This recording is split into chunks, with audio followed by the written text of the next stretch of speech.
start soon. Okay, we're on. So, habits, really important to me, and also can be my nemesis when I'm trying to start new ones. Yeah, I hear you on that one. So how about you? What do you feel like are very important habits to you, and how have you made them happen? So I think my morning routine is really important to me. So like my habit of the first thing I do when I get up in the morning is go for a run, or at the moment a walk because my knee is a little bit buggered. But it's run and then yoga and then shower and then cup of tea, and then I feel like I can like slide into the day really nicely. So that's an important one. But one of the ones I really struggle with, I know we talked a little bit about this a week or so ago, is evening routines. I'm really trying. Yeah, I'm trying to build an evening routine that works. So that's still a work in progress. But like my lunchtime routine, it's starting to work really well because Joe cooks all our food because otherwise we would starve to death. And then he makes enough for leftovers for the next day. So now I actually have a proper lunch instead of like a jar of lemon curd and a spoon, which has been known to happen in the past. So yeah, I don't know. I guess those are my habits. I've got like writing habits and stuff as well, but like the daily like habity stuff, I don't know. How about you? What are your like daily habits to make your life run smoothly? Yeah, I must admit, again, morning routine is really important to me, and mine includes things like making sure that I feed the dog very first thing. Otherwise, he doesn't get fed till 11 o'clock when he's following me around looking sad. So it's like I've got a very, very distinct pattern, which is feed the dog, do my journaling, go to the gym, stretch, shower, meditate, then I work. And I love the fact that they're all clustered together because it makes me feel settled at the beginning of the day. And I think what things like habit stacking does is it reduces your need for brain power, doesn't it? It's automatic. Yes. Yeah, and I'm really looking forward to at some point in the future, because I don't have a wardrobe, I have a floordrobe. It's just terrible. And so like I spend a lot of energy worrying about what to wear every day. Actually, that's not true. When I'm at home, I just wear my jogging bottoms and comfortable clothes, but like I don't want to all the time. Like I want to wear something nice that makes me feel nice, but I can't because I've got a floordrobe, and also I can't make a decision. So one of the things that I am going to invest in next year, there's this amazing woman on LinkedIn called Samantha Harmon, who you should totally follow if you don't. All right. But she's like a stylist and a style expert, and she helps women to like make the most of their wardrobes, especially if they're like, I wear like 1% of my wardrobe and I look like a trash panda every day. And she's like amazing at looking at what you've got and then kind of creating like outfits from it. And like my dream is that one day when I have a proper like bedroom with like space in it, is I'm gonna like have made up outfits already, and I can just be like, I'm going to wear this outfit today and this outfit tomorrow, and it'll just be like I won't have to think about it, and I'll be able to look nice, which will be really exciting. Woman after my own heart. And do you know what? I sense we're going to have a digression here because I'd really like to talk about wardrobe today. Ooh, okay, let's do that. Yeah, it's one of my 90-day goals to clear my wardrobe of all the crap because it's so congested with stuff, and I find it really hard to decide what to wear. Really hard. And I had a little thought the other day. I spend a lot of my time wearing black, and I wonder if it's because it feels safe and easy to put black on. There's very little that you can go wrong with to put on a black top, isn't it? The only thing that can be wrong is if it's too hot or too cold or too itchy. Yes. Oh my God. Or too tight. Ugh. Too tight. Oh!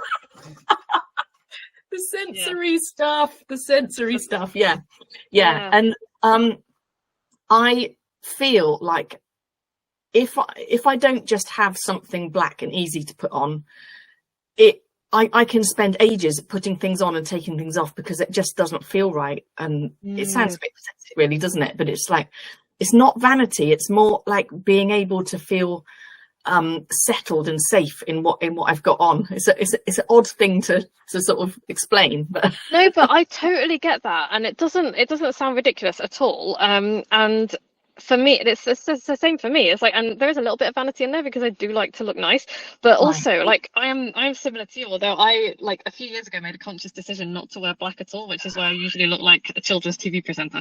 But that's like my thing. It's like that's accidentally my aesthetic. So like I'm just gonna wear like really colourful stuff, and but like that's and it has to be comfortable. So that's another thing for me. Is like I'm really scared of kind of working. And I know Samantha won't do this because I know she's really really good at what she does. But like one of my things is going to be the reason that I wear joggers all the time is I have to be comfortable, because otherwise it like makes me want to crawl out of my own skin. And it's like a safe thing. It's like if it's too tight, if it's like anything tight under my arms, I will put my fist through a wall if I have to. Like, it's just, I can't. So I totally get it. And it's like, it's this feeling of, I have to feel safe in these clothes and comfortable, and like I can work in them. And so that doesn't sound ridiculous to me at all.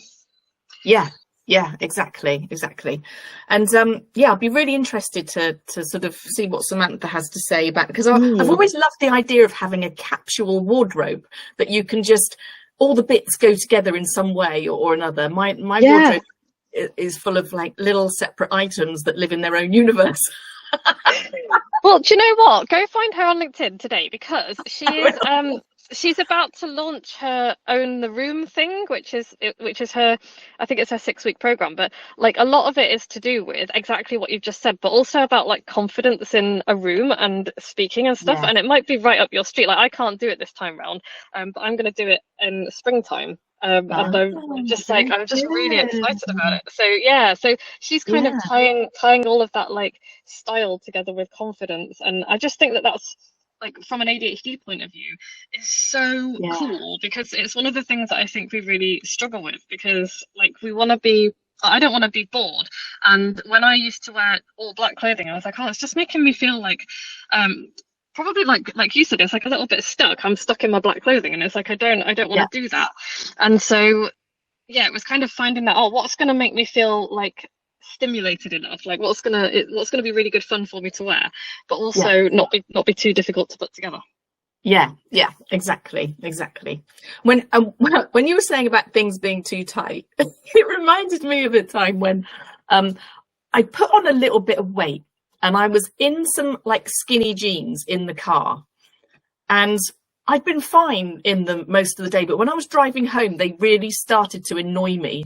And I actually peeled them down to my knees and drove with them, just like, I'm like, you've got to get off me. God knows what happened if I'd had an accident. I thought you were going to say you stopped and took them off, which is what I would have done, and then I would have just been like driving around in my pants. So. I was tempted. I was really tempted, but then I thought, I'm not going to be able to put them on quickly if I need to get out in an emergency. So I was just like half-mast. You have a lot more decorum than I do, because mind you, I've done a lot of like pole dancing and stripping stuff, and so like I really don't care if people see my butt. Well, you've got a great butt, so thanks. I'd be showing it off more if I was you. I try not to do it by the side of the road then. But the whole thing around clothes, it really can use up a lot of mental bandwidth pointlessly, can't it? Yeah, it can. And I think that's the reason, like I read somewhere that Steve Jobs always wore his black turtleneck, because like it stopped him, like he didn't have to make any decisions. Barack Obama did the same thing with his suits. Like he had like a bunch of suits that were all exactly the same, and that's what he wore every day. And it's like, I can quite imagine, because when you're the president of the United States, you probably don't want to be wasting energy deciding what to wear in the morning, right? So exactly. And like obviously our jobs are at least as important as the president of the United States, and so there's no reason at all why we shouldn't so it's like it's reducing the decision fatigue, isn't it? And like that's what habits do. Exactly. So environment is really important, isn't it? And that's why I've made it a little goal to clear all the dross out of my wardrobe. I've never enjoyed shopping, mainly because I come back with things that I just wish I hadn't bought. I panic. I literally panic buy stuff. So I'll be like, not like panic buy toilet roll in COVID. But like I will literally be like, I'll be trying stuff on and I'll be like, I hate this, I hate this, I hate this, I hate this, but I need something. So I will like panic buy something really terrible and then I'll get it home and it'll be like, oh, that's terrible. And then I will forget to return it because ADHD. And so I just got like shit in my wardrobe. Yeah, exactly. It's the forgetting to return that can be a real problem, isn't it? Because you've always got the option, and that's one of the reasons why I'm really reluctant to do internet shopping online. Because some people, they just like get loads of stuff ordered to their house and then they return what they don't want. I would end up with like loads and loads of clothes Yeah, that I really don't like. yeah. So I'll be like one thing and I'll be like, well, if I don't like it, I'm stuck with it. It's tough because I will never remember to return it. Yeah. Interesting. How do you feel about these services? You see them on Facebook and stuff where they pick out like an outfit for you and send it to you in a box. Have you ever been tempted to try that? Or I have. I love that idea. So my one of my coaches in the States, Hillary Weiss Presswood now. She does that. So loads of her outfits. She always looks amazing. And part of the reason that she always looks amazing is because she does this like outfit stuff. So she'll get like different outfits sent every week or every month or whatever it is. And she just always looks so put together. And I was like, how are you doing this? And so she told me, and I was like, well, is there anything like that in the UK? And actually there is. But like I didn't do one of the like buy the outfit ones, but I did like an outfit rental thing a couple of times. So so I went to Barcelona to a wedding last year and also to Canada for a wedding. And I was like, well, rather than buy something new for them, I'm going to rent something from these places. And it was so cool. So I rented like a couple of outfits to kind of schlep around Barcelona in, and then something for the wedding, and same for Canada. And it was I loved it. It was really great. I didn't even know that existed. Outfit rental. Yeah. Wow. I know. And then and it's really cool because you get like designer stuff for a fraction of the cost. And really? I rented this amazing banana shaped bag. It was like a yellow banana thing, and it would have been like 600 quid, and it cost me like 30 to rent it. And I was like, yeah. And then sometimes they let you buy it if it's like finished its rental term. So like this one dress I absolutely loved, but I didn't get a chance to wear it in Barcelona. And then I got an email from them being like, oh, you previously rented this, we're actually selling it. And again, it was like a £300 dress, and I got it for 40 quid. Blimey, that's brilliant. What a great business model as well. That's really cool. And really eco-friendly, and just like just non kind of, circular economy, all of that stuff. And it's just it's very cool. And especially for things like weddings, because you tend to spend a lot of money on an outfit for a wedding and only wear it like once or twice. Yes.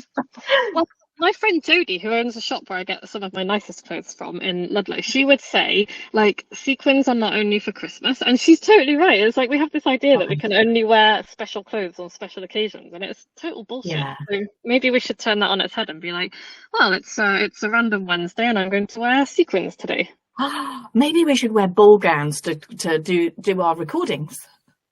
Yeah. Do you know what though? We totally let's say we should wear something for these recordings. Let's wear something that we wouldn't normally wear. Oh, okay. That sounds exciting. Yeah, and that could be a new habit. A new habit. Right. Now let's do that, because we're really good at coming up with ideas on these chats and then we forget. So I'm going to write that down. And also I'm going to return briefly, because we do this, we just like jump around all over the place, to new habits. And last time we tried to make new evening habits, didn't we? I was really shit at doing my bedtime stretchy yoga. I didn't do it once. In fact, I've only just remembered it now. That's hilarious. That's really funny though, because that's like, okay, so let's like look at that, because one of the things that we need to do is design our environment around that kind of thing. So like, could you stick like a notice on your bedroom door that says bedtime yoga, and then that is, as you walk into the bedroom, you'll actually see it? Yes, I could do that. I could do that. Bedtime yoga notice. And that would work in a similar way to because I take HRT, and every 2 weeks I have to take progesterone pills at night. And as you can imagine, not doing things every day is quite tricky. So I've got an alarm set it off, but I also put the pills on my pillow before I get into bed. Nice. Yeah, because sometimes I'll look at the packet of pills and I'll think, have I just taken those or not? And I can't remember if I had them. So if I put them on my pillow, I know I always put them on the dresser. It's just so, it's amazing the hoops you have to put yourself through sometimes, isn't it? When you've got ridiculous. ADHD. I know, and like this is one of the things where I'm like, this is why it really boils my piss when people say things like, oh, everybody does that every now and then. And it's like, yeah, but it's not every now and then. It's like I have like literally 17 reminders every day on my phone and on my watch, because otherwise shit just does not get done. And like I thought that was normal until Joe was like, that is not normal. That's most people don't do that. They remember things.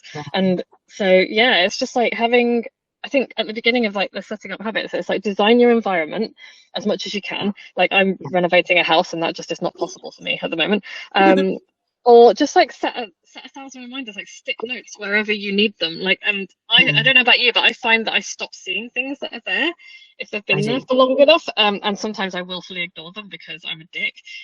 But like I find that I have to like move things. If I'm like, oh, I think I'm gonna start ignoring that soon, it's like I need to move my little notices. Yeah, absolutely. I'm totally with you on that. And you've just reminded me that I need to set up another alarm for ordering my medication, because I actually forgot to order it and had to go without it for a week recently. I'm like, oh my God. That is another thing that makes me laugh when like people accuse people with ADHD of drug seeking. It's like, we literally forget to take our fucking meds. Like, what? It's like, we're not drug seeking. We get them and then we forget them, or we forget to reorder them, or it's just like, shut up. Yeah, people just don't get it. And that's fine. Like, I don't expect people to like understand it instantly, but like, don't dismiss. Like, take the time to actually listen to what it's like for people. Yeah, exactly. I don't know if you know anybody else with ADHD whose partners say, oh, you use ADHD as an excuse for everything. Have you ever come across that? It's like, stop blaming that on your ADHD, like it's a choice. No, it's not happened to me, which like Joe would never do something like that. But I do have a friend whose ex-partner, they're still really, really good friends, but his ex-partner, I think used to do a little bit of that. And to be fair, I do think that he saw and sees it as something that he can't do anything at all about, which is a real shame because it's very disempowering. So, because I always think, it's possible to find things really, really difficult, but also like find out what you can do to fix that. Like, because it's nobody else is going to do it for you, right? So it's like, okay, this is not my fault, but it's not my fault, but my responsibility attitude. Yes. Yeah, exactly. I remember you said before in a previous recording that shouldn't be the end of the conversation. Oh, that's my ADHD that's causing that problem. Shouldn't be the end of the conversation. And that was one of the things I wanted to sort of bring up, because it is possible to help yourself. And maybe if you're hearing that from somebody else, oh, you blame everything on your ADHD, is to maybe think, okay, have you stopped the conversation with yourself a little bit too early about what you're capable of and what you're not? Yeah, and what help you can ask for as well, because quite often I think, like, I know that until I got my diagnosis, just struggled through everything on my own, feeling like I was just a total failure at everything. And now it's like, oh, okay, now I know the reason. I'm gonna tell people what I need and ask for help when I need it. And I think it's a really difficult thing to do, especially in this, like, in the society and the culture that we live in. It's very much, we've lost that kind of connection with community and stuff, and it's very much every man is an island, which is the biggest pile of bullshit I've ever heard. And it's just like that kind of rugged individualism that is just nonsense. It's like it's not a thing that humans do, and so we've kind of lost this ability to ask for help, which is just such a shame, especially for people who actually need help. Yeah, exactly. And I thought about you yesterday, because we've spoken on various occasions about having like meltdowns and tantrums and that kind of thing.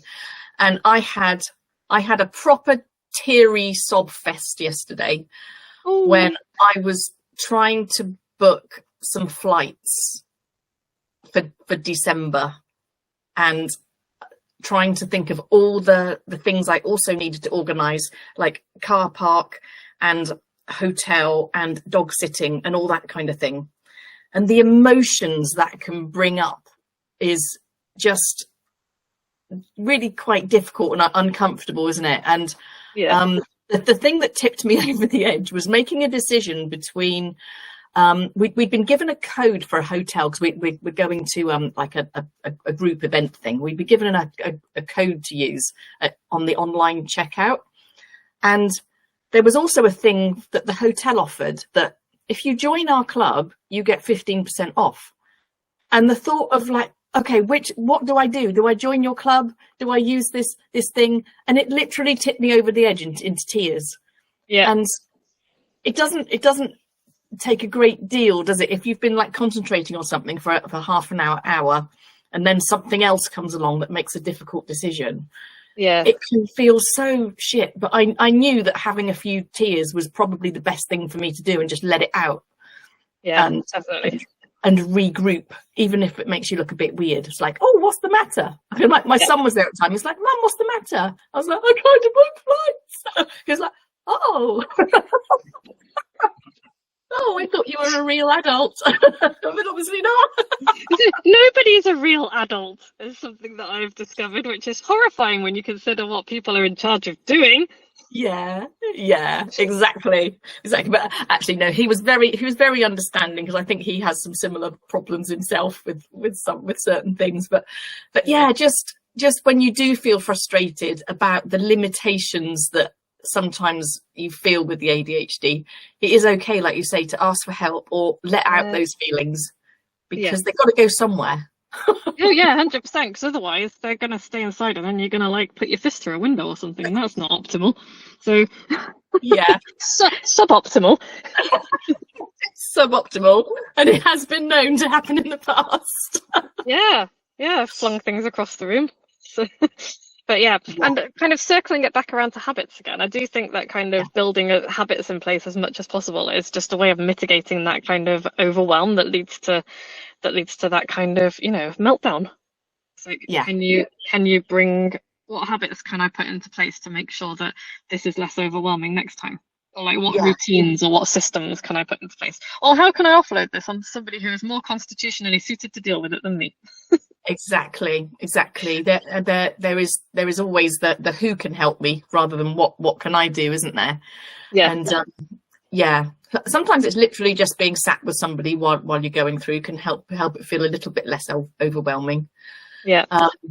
But one of the solutions I've tried that I found isn't really working is having a virtual assistant, and she does her best to help with things like travel, but I'm not able to fully let go of it at the moment, because I over worry about things that she might not have thought about, and I have to go over it all myself. Yeah, and that so kind of defeats the object. Completely defeats the object. And I feel that perhaps if it was somebody in a room with me that was having a conversation with me while the things were planned, I'd be able to just let go. It might be a limiting belief I have about myself. I don't know. I think it takes time to trust an assistant with stuff, though. It's not down to them. It's always down to like us, because it takes me ages to hand stuff over to my assistant, and like I don't. Right. She doesn't do my travel and stuff, but it just takes a while, I think, to be like, okay, I don't need to do this, and then to allow somebody else to be like, and also to be like, she's not going to do it exactly like I would, and that's okay. Yeah. Okay. Yeah. So it's just having that.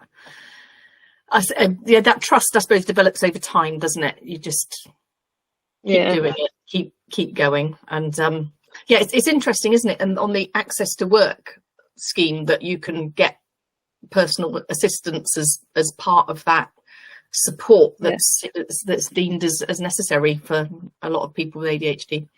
Yeah, and that's what I've got, and it's amazing. So So have you got virtual assistant or personal? So I've got a virtual assistant for my business rather than for my life stuff. I'm sure she would do some life stuff for me if I asked her to, but I haven't. Yeah, and you're feeling that's working really well for you? Yeah, Yeah, it's really good. I mean, she deals with all of the account stuff, and like if she didn't, I simply wouldn't do it because even when I have to, Yeah. don't tell Kev.